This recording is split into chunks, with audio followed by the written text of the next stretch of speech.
नमस्कार, मैं अजय कुमार। नरेंद्र मोदी के 400 पार के नारे को सबसे ज़्यादा किसी ने नुकसान पहुंचाया है तो वह उनकी सरकार की बेरोजगारों के प्रति बेरुखी है। उसके बावजूद प्रधानमंत्री नरेंद्र मोदी का कहना है कि भारत में रिकॉर्ड रोजगार बने हैं। हाल में आरबीआई ने रोजगार पर एक विस्तृत रिपोर्ट जारी की है। इस रिपोर्ट के अनुसार बीते 3-4 साल में लगभग 8 करोड़ नए रोजगार मिले हैं। इन आंकड़ों ने रोजगार को लेकर के झूठा नैरेटिव गढ़ने वालों की बोलती बंद कर दी है। यह प्रधानमंत्री नरेंद्र मोदी का कहना है। नरेंद्र मोदी के रोजगार को लेकर पेश किए गए इन दावों पर इस वीडियो में बातचीत की जाएगी, मगर थोड़ा पहले इस पर सोचिए कि नरेंद्र मोदी देश के प्रधानमंत्री हैं। प्रधानमंत्री देश का सबसे जिम्मेदार पद होता है। पिछले 5 साल से भारत की भयंकर बेरोजगारी के न जाने कितने रिपोर्ट आ चुके हैं, कितने उदाहरण पेश किए गए हैं। Centre for monitoring Indian economy नामक संस्था ने लगातार भारत के रोजगार की दुर्दशा पर आंकड़े जारी किए हैं। देश के कई अर्थशास्त्रियों ने यह चिंता जाहिर की है कि भारत की अर्थव्यवस्था उतना रोजगार नहीं पैदा कर रही है जितना जरूरी है। अर्थव्यवस्था का बुरा हाल है। हर महीने ऐसी खबरें आती हैं कि चंद पदों के लिए नौकरी की भर्ती निकलती है और हजारों आवेदन आ जाते हैं। अगर हजारों पदों के लिए नौकरी की भर्ती निकलती है तो लाखों आवेदन आ जाते हैं। आप अगर गांव देहात में रहते हैं तो गांव देहात में, और शहर में रहते हैं तो शहर में नौजवानों से बात कर देखिए। उन सब में ज़्यादातर नौजवानों के हाव भाव में बेरुखी नजर आएगी, क्योंकि उनके पास रोजगार नहीं है। जो नौजवान बेरोजगार होता है उसे लगता है कि उसकी जीवन की सारी संभावनाएं मार दी गई हैं। अथाह मानसिक पीड़ा के दौर में जीता है। नेशनल क्राइम रिकॉर्ड ब्यूरो का डेटा बताता है कि साल 2018 में हर 2 घंटे पर 3 बेरोजगार नौजवान आत्महत्या करते थे। साल 2022 में यह बढ़कर के 1 घंटे पर 2 बेरोजगार नौजवान आत्महत्या करने लगे हैं। भारत के प्रधानमंत्री होने के नाते आपसे और हमसे कहीं ज़्यादा अच्छी तरीके से नरेंद्र मोदी को भारत के भयंकर बेरोजगारी की परेशानी का अंदाजा होगा, मगर उसके बावजूद वह आंकड़ों की तिकड़मबाजी करके यह साबित करना चाहते हैं कि भारत में रिकॉर्ड तोड़ रोजगार मिल रहा है। यह बताता है कि एक प्रधानमंत्री के पद पर बैठे व्यक्ति से देश के लोगों के प्रति जिस संवेदनशीलता की उम्मीद की जाती है, वह संवेदनशीलता नरेंद्र मोदी में बिल्कुल नहीं है। अगर नरेंद्र मोदी के भीतर बेरोजगारों के प्रति संवेदनशीलता होती तो आंकड़ेबाजी की तिकड़मबाजी ना करते। प्रधानमंत्री के पद पर बैठ के नरेंद्र मोदी ने प्रधानमंत्री वाली बात नहीं की है, बल्कि नरेंद्र मोदी वाली बात की है, जहां सब कुछ महज तिकड़मबाजी है। आप लोगों में से कई लोग कहेंगे कि नरेंद्र मोदी नहीं कह रहे हैं। पिछले 3-4 सालों में देश में लगभग 8 करोड़ नए रोजगार मिले हैं, बल्कि नरेंद्र मोदी नहीं, आरबीआई ने रोजगार पर एक विस्तृत रिपोर्ट जारी की है। उसके आधार पर नरेंद्र मोदी अपनी यह बात बता रहे हैं। तो सबसे पहले तो यह जान लीजिए कि नरेंद्र मोदी के कार्यकाल में सरकारी डेटा को लेकर के बहुत सारे अर्थशास्त्रियों ने कई सारे सवाल उठाए हैं। कई सारी डेटा तो समय से जारी नहीं होते हुए हैं, और अगर जारी भी होते हैं तो उसमें बहुत ज़्यादा मिसकैलकुलेशन होता है, मिस रिप्रेजेंटेशन होता है, मिस इंटरप्रिटेशन उसका किया जाता है। इस तरीके से मेथडोलॉजी अपनाई जाती है ताकि नरेंद्र मोदी सरकार की वाहवाही हो। सबसे बड़ा सवाल तो नरेंद्र मोदी की सरकार जिस तरह से जीडीपी का कैलकुलेशन कर रही है उसी पर उठ रहा है। अर्थशास्त्रियों का कहना है कि जीडीपी को इस तरीके से कैलकुलेट किया जा रहा है जिससे सही जीडीपी ना पता चले, बल्कि जीडीपी का ओवर एस्टिमेशन हो रहा है। अब तक जनगणना नहीं करवाई गई है। अब तक गरीबी के आंकड़े जारी नहीं किए गए हैं।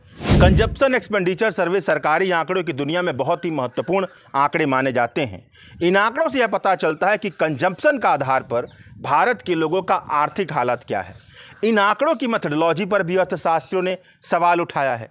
उनका कहना है कि जिस तरीके से पहले कंजप्शन एक्सपेंडिचर सर्वे होता था वह तरीका ही बदल दिया गया है। कहने का मतलब यह है कि सरकार की तरफ से ऐसी कई रिपोर्ट पेश की जा रही हैं जो सरकारी हैं, मगर उनके भीतर आंकड़ों की तिकड़मबाजी है। जिस तरह से नरेंद्र मोदी के दौर में भारत की संस्थाओं का पतन हुआ है, वही पतन आपको आंकड़ा पेश करने की दुनिया में भी दिखाई देगा। ईडी, सीबीआई, चुनाव आयोग, अदालतें सब नरेंद्र मोदी के पीछे चल रही हैं, तो आंकड़े जारी करने वाली संस्था कैसे नहीं चलेगी। यहाँ तक कि स्कूल की किताबों को नरेंद्र मोदी के मन मुताबिक बनाया जा रहा है, तो आंकड़ेबाजी में ऐसी तिकड़मबाजी क्यों नहीं की जा सकती है जहां पर नरेंद्र मोदी का गुणगान होता हुआ दिखाई दे। यह सब होता है, मगर यहां पर जब आंकड़ों में तिकड़मबाजी होती है तो देश बर्बाद होता है।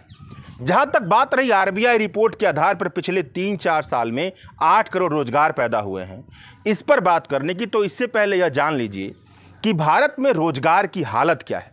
Centre for monitoring Indian economy साल 2016-17 से लगातार रोजगार के आंकड़े जारी करते आ रही है। अर्थशास्त्र की दुनिया में इन आंकड़ों को बहुत ही प्रतिष्ठा की नज़र से देखा जाता है। दुनिया भर के तमाम देश वर्किंग एज पॉपुलेशन के तौर पर अपने देश की उस आबादी को रखते हैं जिसकी उम्र 15 साल से ज़्यादा होती है। इसी तरह से centre for monitoring Indian economy भी रोजगार की गणना करती है। साल 2016-17 में भारत में टोटल वर्किंग एज पॉपुलेशन, मतलब किसी भी तरह का काम करने लायक आबादी 96 करोड़ 45 लाख थी। साल 2023-24 में यह बढ़कर के 113 करोड़ 86 लाख हो गई। यानी पिछले 8 साल में काम करने लायक आबादी में 17 करोड़ 40 लाख की बढ़ोतरी हुई है। मगर सवाल यह है कि साल 2016-17 के मुकाबले रोजगार बढ़ा है या घटा है? तो जवाब है कि साल 2016-17 में काम करने लायक कुल आबादी के बीच रोजगार दर यानी कि एम्प्लॉयमेंट रेट 42.79% था। अगर भारत में कुल काम करने लायक आबादी साल 2016-17 में आंकड़ों के मुताबिक 96 करोड़ मानकर चलें, तो इसका 42% तकरीबन 40 करोड़ और 41 करोड़ के आसपास बनता है। यानी 2016-17 में 40 करोड़ के आसपास किसी न किसी तरह की आबादी काम कर रही थी। साल 2023-24 में रोजगार दर में बढ़ोतरी नहीं हुई है, बल्कि करीब 5% की कमी हुई है। यह घट करके 37% के आसपास चला गया है। जबकि साल 2023-24 में कुल काम करने लायक आबादी 113 करोड़ थी, इसका 37% करीब 41 से 42 करोड़ के आसपास बनता है। यानी साल 2016-17 के मुकाबले साल 2023-24 में कुल रोजगार की संख्या में केवल 1 से 2 करोड़ का इजाफा हुआ होगा, जबकि इसी दौरान केवल काम करने लायक आबादी में 17 करोड़ का इजाफा हुआ है। मतलब अगर 2016-17 में भारत का रोजगार दर 42% था, तो इतना ही रोजगार दर पाने के लिए साल 2016-17 से लेकर के 2023-24 के बीच हर साल कम से कम 2 करोड़ नौकरियां मिलनी चाहिए थी, 2 करोड़ नए रोजगार मिलने चाहिए थे।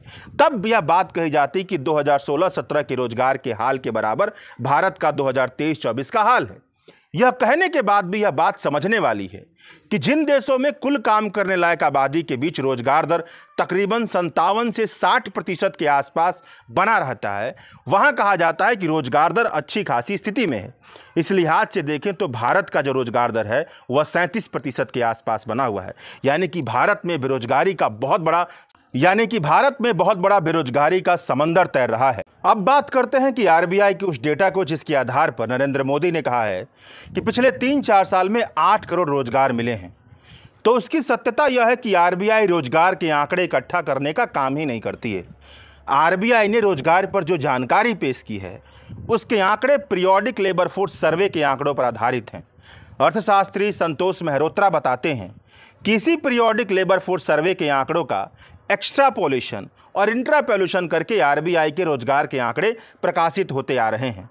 एक तरह से कहा जाए तो पीरियोडिक लेबर फोर्स सर्वे के आंकड़ों को तोड़ मरोड़ करके आरबीआई पेश करती है। संतोष मेहरोत्रा द वायर के एक लेख में बताते हैं कि इस पीरियोडिक लेबर फोर्स सर्वे की सबसे बड़ी कमी यह है कि इसमें अनपेड लेबर फोर्स को भी शामिल किया गया है। मतलब मान लीजिए कि एक परिवार के पास एक दुकान है और उस दुकान पर परिवार के सदस्य भी कभी कभार काम करते हैं, तो इनको भी जो इनका लेबर है, जो इनका श्रम है, उसे भी पीरियोडिक लेबर फोर्स में शामिल किया गया है। मतलब ऐसे काम जहां पर काम तो होता है मगर वेतन और मजदूरी नहीं मिलती है, उसे भी सेल्फ एम्प्लॉयमेंट की कैटेगरी में पीरियोडिक लेबर फोर्स में शामिल कर लिया गया है। यह बड़ा कारण है जिसकी वजह से centre for monitoring Indian economy के बेरोजगारी के आंकड़े और पीएलएफएस के बेरोजगारी के आंकड़ों में अंतर आता है। और पीएलएफएस के आंकड़ों से खेल करके आरबीआई ने रोजगार के आंकड़े पेश किए हैं। इसलिए जिस रोजगार से गरिमापूर्ण जीवन मिलता है उसके मुकाबले आरबीआई के रोजगार के आंकड़ों की बाजीगरी ज्यादा दिखाई देती है। एक पेच यहां भी समझने वाला है कि जिस आरबीआई के डेटा के आधार पर नरेंद्र मोदी कह रहे हैं कि पिछले 3-4 साल में 8 करोड़ रोजगार मिले हैं, वह डेटा कहता है कि पिछले 3-4 साल में नहीं बल्कि पिछले 9 साल में करीब 12 करोड़ 50 लाख रोजगार मिले हैं। अगर कृषि क्षेत्र में मिले रोजगार को हटा दिया जाए तो पिछले 9 साल में करीब 8 करोड़ 90 लाख रोजगार मैन्युफैक्चरिंग सेक्टर और सर्विस सेक्टर से मिला है।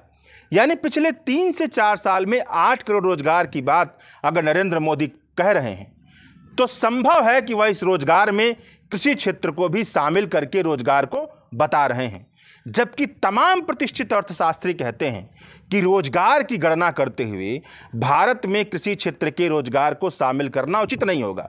दुनिया में भी नहीं शामिल किया जाता है। इसकी वजह यह है कि भारत में तकरीबन 45% आबादी कृषि क्षेत्र में लगी हुई है और जीडीपी में इसकी हिस्सेदारी महज 15 से 17% के आसपास बनी रहती है। यानी यहाँ पर अंडर एम्प्लॉयमेंट की स्थिति है, मतलब यहाँ पर बहुत ज़्यादा लोग काम कर रहे हैं और उत्पादन उतने लोगों के मुताबिक बहुत कम है। यानी कृषि क्षेत्र में काम करने वाली बहुत बड़ी आबादी काम तो कर रही है मगर उसकी उत्पादकता, उसकी प्रोडक्टिविटी शून्य है। मगर मोदी जी गजब कर रहे हैं, कृषि क्षेत्र के अंडर एम्प्लॉयमेंट को भी उन्होंने अपने आंकड़े में शामिल कर लिया है। कांग्रेस ने बयान जारी कर कहा है कि ऐसे समय में जब भारत गंभीर रूप से मोदी मेड बेरोजगारी संकट का सामना कर रहा है, तब हर नौकरी के लिए लाखों युवा आवेदन कर रहे हैं, तब स्वयं भी नॉन बायोलॉजिकल प्रधानमंत्री तथ्यों को तोड़ मरोड़ कर पेश करने, ध्यान अटकाने और वास्तविकता से इनकार करने में लगे हुए हैं। आरबीआई के नए अनुमान के आधार पर सरकार जॉब मार्केट में तेजी का दावा कर रही है।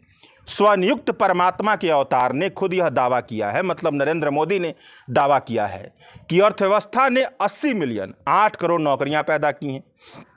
लेकिन सच्चाई यह है कि रोजगार के आंकड़ों में कथित वृद्धि, कथित बढ़ोतरी पीएम मोदी के कार्यकाल में अर्थव्यवस्था की गंभीर वास्तविकताओं के अनुरूप नहीं है, जहां निजी निवेश कमजोर हो रहा है और उपभोग में वृद्धि बेहद सुस्त है। सरकार ने रोजगार की गुणवत्ता और परिस्थितियों पर ध्यान दिए बिना रोजगार की बहुत विस्तृत परिभाषा अपना करके रोजगार सृजन का दावा करने के लिए कुछ कलात्मक सांख्यिकी बाजीगरी, मतलब आंकड़ेबाजी, जो रोजगार वृद्धि का दावा किया जा रहा है उसमें महिलाओं द्वारा किए जाने वाले अवैतनिक घरेलू काम को भी रोजगार के रूप में दर्ज किया गया है। यह रोजगार में बढ़ोतरी जो दिख रही है उसका एक बड़ा हिस्सा है, लेकिन इसमें कोई वेतन नहीं मिलता। खराब आर्थिक माहौल के बीच में श्रम बाजार में वेतनभोगी और जो ऑर्गेनाइज्ड किस्म के रोजगार होते हैं उनकी हिस्सेदारी में कमी आई है। श्रमिक कम उत्पादकता वाली असंगठित कृषि क्षेत्र की नौकरियां की ओर जा रहे हैं। यह आर्थिक त्रासदी है। 8 करोड़ नई नौकरी वाली हेडलाइन में नौकरियों की गुणवत्ता पर चर्चा उस तरह से नहीं हुई है, लेकिन यह हास्यास्पद है कि सरकार इन कम उत्पादकता, कम वेतन वाली नौकरियों की सृजन को एक उपलब्धि के तौर पर पेश कर रही है। इसी धोखे के कारण आरबीआई का डेटा कोविड-19 महामारी के सालों के दौरान रोजगार में बढ़ोतरी दिखाता है, जबकि तब अर्थव्यवस्था का बड़ा हिस्सा पूरी तरह से ठप पड़ा हुआ था। शिक्षा जैसे महत्वपूर्ण क्षेत्र में 2020-21 में 12 लाख कम नौकरियां देखी गईं। वहीं कृषि में 1.8 करोड़ नौकरियां पैदा हुईं। इस प्रकार फैक्ट्री कर्मचारी, शिक्षक, खनिक आदि जो कोविड-19 के दौरान घर लौट आए और उन्होंने अपने परिवारों के खेतों में खेती करनी पड़ी या उन्होंने अमीर किसानों के लिए किराएदार के रूप में काम करना पड़ा, इन्हें भी कृषि के क्षेत्र में रजिस्टर्ड नौकरी के रूप में दिखा दिया गया है। और यही सारी तिकड़मबाजी है, आंकड़ों की बाजीगरी है, कलात्मक बाजीगरी है, जिससे रोजगार के आंकड़े बढ़े हुए दिख रहे हैं। अब बात यह है कि जब हम रोजगार पर बात करते हैं तो हमें लगता है कि जिसके हाथ में रोजगार है उसकी अच्छी खासी मजदूरी मिलती होगी, उसका वेतन ठीक होगा, मगर यहाँ पर ऐसा नहीं है। भारत की प्रति व्यक्ति आमदनी महीने में 15,000 भी नहीं है, ये याद रखने वाली बात है। और 90% रोजगार असंगठित क्षेत्र में है। अर्थशास्त्री संतोष मेहरोत्रा बताते हैं कि साल 2019 से 2020 के बीच करीब 35 करोड़ काम करने वाले जो मजदूर हैं उन्होंने दिन में 200 या उससे कम की मजदूरी कमाई है। और अंत में चलते चलते इस सवाल को जरूर पूछिए कि जब 8 करोड़ नौकरियां नरेंद्र मोदी ने पैदा की पिछले 3 साल में, जैसा कि वो दावा कर रहे हैं, तो अब की बार का पूरा चुनाव, साल 2024 का लोकसभा का पूरा चुनाव के केंद्र में बेरोजगारी थी, तो उन्होंने अपने भाषणों में यह बात क्यों नहीं कही? इसीलिए नहीं की क्योंकि उन्हें पता था कि यह बात करेंगे तो जितने उनको वोट मिले हैं अब की बार उससे भी कम मिलेंगे, क्योंकि उनकी विश्वसनीयता और भी ज़्यादा कम होगी। शुक्रिया।